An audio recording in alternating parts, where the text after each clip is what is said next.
ప్రతిరోజు హనుమ యొక్క ముఖాన్ని ఎవరు చూస్తారో, ఎవరు ఆయనకి నమస్కారం చేస్తారో అటువంటి వారి యొక్క అజ్ఞానము తొలగిపోతుంది.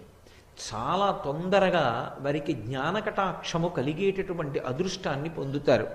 ఎందుచేత అంటే ఆయన భర్గస్వరూపుడై ఉంటాడు అని పరాశర సంహితలో ఆయన యొక్క ఉపాసన రహస్యాన్ని చెప్తారు. భర్గుడు అజ్ఞానాన్ని తీసివేయగలిగినటువంటి స్వరూపం. గాయత్రీ మంత్రంలో బీజాక్షరానికి అధిదేవత. అటువంటి భర్గస్వరూపుడైనటువంటి హనుమ యొక్క ముఖాన్ని, ఆయన యొక్క రూపాన్ని ఎవరు చూస్తారో వారికి మంగళములు ఇవ్వబడతాయి.